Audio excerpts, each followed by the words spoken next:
하나님의 말씀은 신명기 24장 10절에서 22절까지의 말씀입니다. 신명기 24장 10절에서 22절입니다.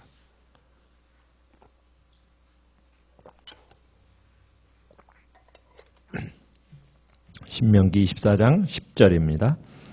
내 이웃에게 무엇을 구워줄 때 너는 그의 집에 들어가서 전당물을 취하지 말고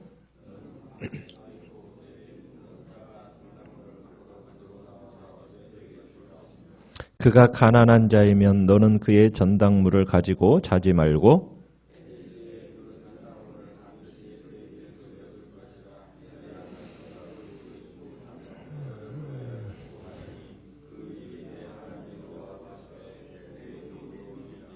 곤궁하고 비난한 품꾼은 너희 형제든지 내 땅 성문 안에 우거하는 객이든지 그를 학대하지 말며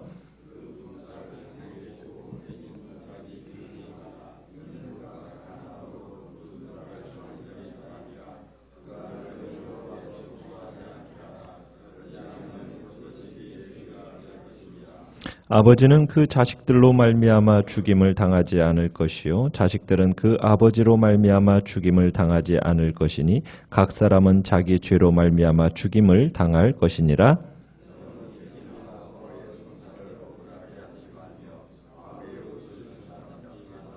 너는 애굽에서 종 되었던 일과 내 하나님 여호와께서 너를 거기서 속량하신 것을 기억하라. 이러므로 내가 내게 이 일을 행하라 명령하노라.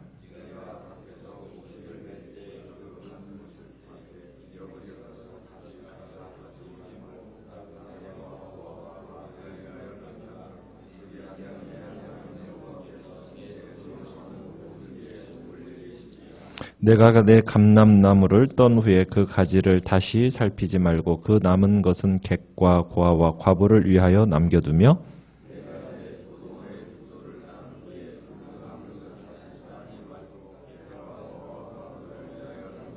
같이 읽습니다. 너는 애굽 땅에서 종되었던 것을 기억하라. 이러므로 내가 내게 이 일을 행하라 명령하노라.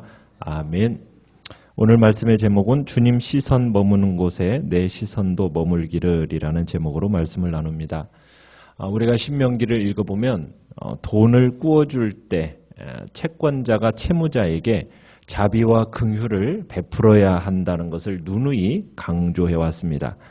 오늘 나오는 이 율법도 채권자의 권한을 제한함으로 말미암아 어떠한 경우에라도 채권자가 채무자의 사생활을 침해하는 것을 예방하고자 하는 율법인 것을 보게 됩니다. 그러면서 채권자가 지켜야 할 두 가지 원칙에 대해서 제시하고 있는데요. 11절에 보시면은 채권자로 하여금 채무자의 집에 들어갈 수 없게 합니다. 여기에는 두 가지 목적을 두고 있는데 먼저 남에게 빚을 진 사람이라도 그와 그의 가족들의 사생활은 보호가 되어야 된다는 겁니다. 그러니까 사람은 모두 누구에게 보여주고 싶지 않은 부분이 있는 거예요. 그죠? 이런 부분이 채권자에게 노출이 되어서 온 가족에게 상처나 수치가 되는 일이 없도록 그렇게 막고자 하는 법인 겁니다. 또 이 원칙은 채권자가 자기 마음이 내키는 대로 들어가 가지고 담보물을 취하는 것을 금하고자 합니다. 전당물을 이 채권자가 마음대로 들어가지 못하고 밖에 서서 채무자로 하여금 가지고 나와서 주도록 하는 겁니다. 그래서 채무자로 하여금 무엇을 담보물로 맡길 것인가 그것을 채무자에게 결정하도록 하라는 겁니다. 가난이라는 것은 참 많은 사람들에게서 사람에게서 많은 것을 앗아갑니다. 비록 가난한 사람이라고 하더라도 가진 것이 없다 할지라도 그나마 가진 것에 대해서 스스로 결정할 수 있도록 하고 자기 집안에 대해서는 존중될 수 있도록 하는 법이죠. 사실 빚을 얻어야 살 수 있을 정도로 가난한 사람의 집에 얼마나 값어치 있는 것이 있겠습니까? 값나가는 것이 없을 것입니다. 채권자의 입장에서 볼 때는 별반 차이가 없어요. 그러나 채무자의 입장에서는 그 물건이라는 것들 속에는 가난한 자라 할지라도 어떤 추억이 담겨 있고 기억이 어려 있는 것이 어려 있지 않겠습니까? 그래서 그 물건의 어떠한 돈의 가치보다도 그 개인적인 추억과 기억의 어떤 가치에 있어서는 매우 소중할 수 있는 물건이라는 겁니다. 그런데 이런 것마저 빼앗아 가면은 너무 잔인한 행위가 되는 거예요. 그래서 오늘 본문에서는 채권자는 채무자가 스스로 정한 담보물을 가지고 나올 때까지 밖에서 기다려야 된다는 거예요. 이것을 바라지도 않고 또 뭐 갚을 것에 대해서 기대도 하지 않는다면은 뭐 더 가장 복된 것이겠지만 어쨌든 하나님께서는 채권자가 채무자에게 자비와 긍휼을로 베풀어야 될 것을 얘기하고 있습니다. 두 번째는 12절로 13절에서는 빚을 진 자가 정말 가난해가지고 그 유일한 담보물이 뭐냐면 겉옷일 경우 그 채권자는 그 담보물을 어떻게 하라고 얘기합니까? 해가 지기 전에 돌려줘라 이렇게 얘기하고 있습니다. 이 당시에 겉옷이라는 것은 외투처럼 입고 다니는 담요와 같았습니다. 가난한 사람들에게 낮에는 이것을 외투로 두르고 다니고 밤에는 담요로 덮고 잤어요. 그런데 채권자가 담보로 잡은 옷을 이제 밤이면은 담요로 덮고 잘 가능성이 많지 않겠습니까? 그런데 이제 지금 채권자는 이 담보물인 이 겉옷을 빼앗아 가면은 그 담요로 된 그 옷을 어떻게 할까요? 자기가 덮고 자겠습니까? 아니면 어디 구석에다가 처박아 놓겠습니까? 밖에다가 처박아 놓겠죠. 왜? 자기에게는 훨씬 더 좋은 이불이 있을 테니까요. 그러나 돈을 이제 채무자의 입장에서는 어때요? 밤이 춥습니다. 이 옷이 없으면 어떻게 돼요? 추워서 밤을 지새울 수밖에 없는 겁니다. 한 사람에게는 이 물건이 필요 없는 물건일지 모르지만 다른 사람에게는 꼭 필요한 물건이란 말이죠. 그래서 이 율법은 날이 저물기 전에 이 옷을 돌려줘라. 지금 얘기하고 있는 겁니다. 우리는 이스라엘이라는 공동체는 하나님과의 언약을 바탕으로 형성된 언약 공동체입니다. 이 공동체에 속한 사람은 어떻게 보면 서로에게 형제, 자매라는 거예요. 그래서 채권자가 채무자에게 형제로 대해야 할 의무가 있다는 거죠. 만일 이런 관점에서 생각한다면 참으로 이 본문이 요구하는 희생은 그렇게 크지 않다는 거죠. 어떻게 보면 인도적인 차원에서 서로에 대한 존중과 배려를 요구하는 그런 법이라는 것을 우리가 알 수가 있습니다. 채권자가 손해를 보는 것 같은 느낌을 가질 수도 있어요. 그런데 이 기준을 따라준다면 하나님께서 어떻게 얘기하십니까? 13절 하반절에 보면은 아마 그가 너를 위해 축복하고 그 일이 내 하나님 여호와 앞에서 뭐가 될 거다? 내 공의로움이 될 거다. 하나님 앞에서 그것이 의로움이 되어서 하나님의 축복이 너에게 임할 것을 얘기하는 것이는 거죠. 단순히 절박한 자들을 위한 동정만이 아니라 내가 하나님 앞에서 의롭게 사는 방법이 무엇인가? 그것은 바로 하나님의 그 자비와 긍휼을 다른 이웃들에게 그 자비와 긍휼을 베풀음으로 베푸는 것이 바로 하나님 앞에서 의롭게 사는 것이다라는 것을 우리에게 말씀하고 있는 겁니다. 14절 15절을 보시면은 품꾼과 품삯에 대한 성경적인 원칙이 어떠한지를 얘기하고 있습니다. 사람을 사서 일을 시키면은 임금을 지불하는 것이 당연한 거죠. 뭐 정기적으로 고용된 사람이라면 뭐 주마다 주는 주급이 있을 것이고 월마다 주는 월급으로 노동의 대가를 계산해 줍니다. 그건 당연한 겁니다. 근데 매일 계산해 주는 일이 번거롭기 때문에 주급, 월급으로 주는 건데 정말 가난한 사람이 있어요. 정말 하루 벌어서 하루 먹고 사는 사람들이 있어서 그들을 고용했을 경우에 그들에게는 어떻게 하라고요? 그의 어려운 형편을 헤아려서 매일 그에게 품삯을 계산해 줄 것을 지금 이야기하고 있습니다. 그러면서 이 율법은 경고도 동반하고 있는데요. 15절에 가보면은 만약 이렇게 하지 않으면 품삯을 미루어 버리면 가난한 자가 주인을 상대로 누구에게 호소할 것이라고요?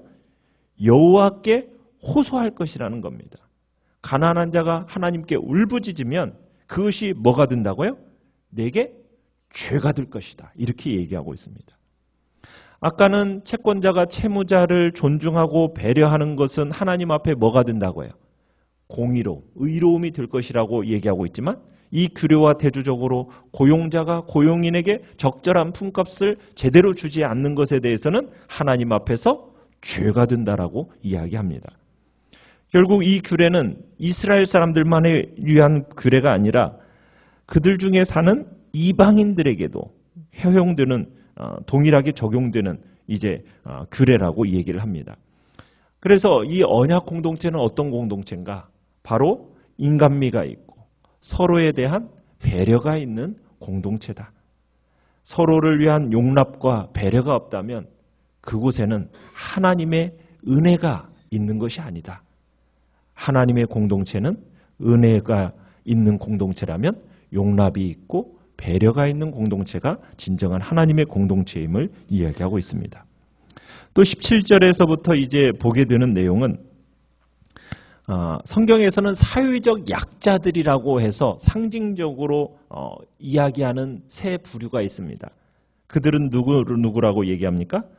17절에 보시면 객, 그죠? 이스라엘에 정착하여 사는 나그네고요. 또 하나는 고아, 그리고 과부.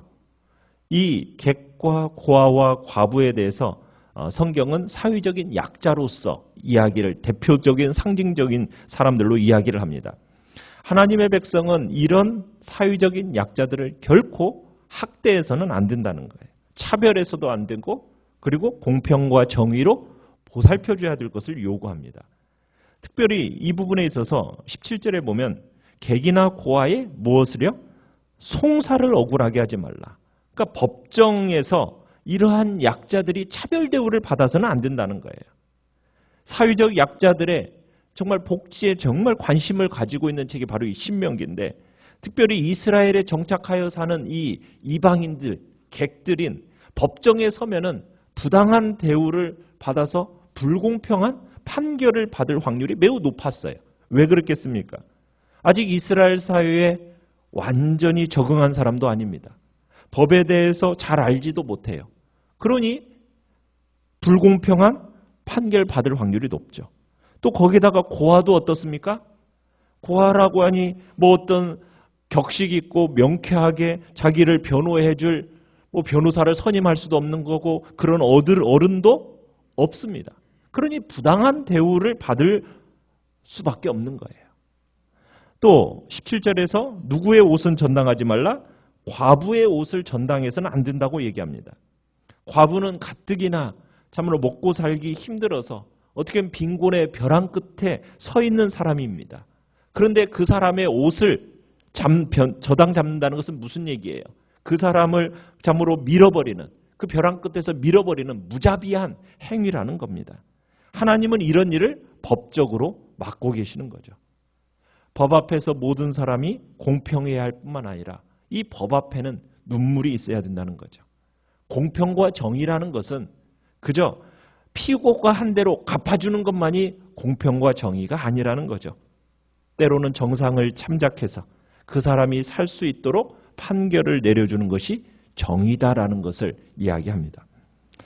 18절을 가보시면은 하나님은 이스라엘 법정이 약자들을 공평과 정의로 대하면서 그들이 살 수 있도록 배려해야 한다고 하시면서 뭘 기억하라고 얘기하고 있습니까? 애굽에서 종되었던 것, 네 하나님 여호와께서 너를 거기서 속량하셨던 것을 기억하라고 얘기합니다. 너희들이 애굽 생활할 때 얼마나 인권 유린을 당했었는가, 착취를 당했었는가, 그 일이 얼마나 부당하고 원통했는지를 너희들 확실하게 경험하지 않았냐? 그렇다면 그 아픈 과거를 거울 삼아서 너희가 이스라엘 공동체 가운데서는 그러한 부당한 대우를 받는 사람이 없도록 해라. 그것이 오늘 또 이야기하는 이야기입니다. 19절부터 22절까지는 경작할 땅이 없는 사회적 약자들에게 추수철에 구걸하지 않고 당당하게 추수할 수 있도록 배려하라는 이야기가 19절에서 22절까지 나옵니다. 모세는 이스라엘에게 추수할 때 꼭 이들을 배려해서 너무 야박하게 추수하지 말라는 거예요. 그러면서 세 가지 정황을 예로 들고 있는데요. 19절에 보시면은 첫 번째는 곡식을 거둘 때 잊고 가져오지 않은 묶음이 있어요. 그럼 그 묶음을 어떻게 하라고요? 찾으러 돌아가지 말고 그대로 두라는 겁니다. 자, 두 번째 20절에 가보시면은 두 번째는 감람나무를 1차적으로 수확했어요. 수확한 다음에는 어떻게 하라고요? 다시 돌아가서 재차 수확해서는 안 된다는 겁니다. 21절도 보면은 포도를 수확할 때에도 여러 가지 이유로 따지 않은 열매들, 그것들 훗날 다시 돌아가서 수확해서는 안 된다. 남겨두라는 겁니다. 누구를 위해서요? 그 모든 것이 누구의 것이다? 가난한 이방인, 고아, 과부의 몫이다. 이스라엘 백성들은 이제 모든 지방과 가족들은 가나안 땅에 들어가면 땅을 소유하게 될 겁니다. 그 땅을 경작하게 될 거고 수확철이 되면은 하나님의 그 풍요로우신 허락하신 그 풍요를 마음껏 누릴 수 있게 될 겁니다. 그런데 반면에 사회적 약자들은 땅이 있어요, 없어요? 경작할 땅이 없어요. 소유한 땅이 없어요. 정상적인 상황에서 추수의 기쁨을 맛볼 수 있습니까, 없습니까? 없어요. 만약 이스라엘 백성이 그들이 누리는 그 풍요로움을 자신들의 노력의 결과가 아니라 하나님이 축복이라고, 하나님이 주신 축복이라고 믿는다면은 땅을 소유하지 않는 자들에게도 그 축복을 함께 즐길 수 있는 기회를 주란 얘기입니다. 그 기회가 주어져야 된다는 거예요. 그래서 모세는 이스라엘에게 이런 기회를 약자들 만들어 주어라. 지금 이렇게 요구하고 계시는 겁니다.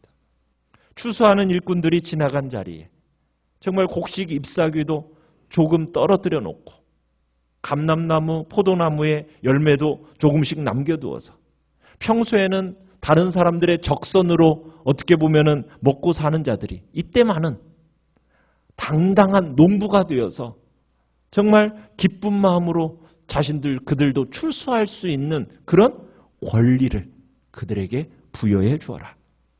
추수가 끝난 끝에, 추수가 끝난 밭에서 어떻게 보면 부스러기라도 추수할 수 있는 그 권리를 사회적 약자들에게 주어라. 부스러기를 남기지 않고 그냥 다 야박하게 추수하는 것은 결국 그들의 권리를 박탈하는 행위다라고 성경은 얘기하고 있는 겁니다. 우리가 이렇게 율법을 보면 어떻습니까? 율법은 냉정하지가 않습니다. 기계적이지가 않습니다. 이 율법 속에서 참 인간미가 있고 배려가 배어 있는 하나님의 마음을 우리는 보게 됩니다.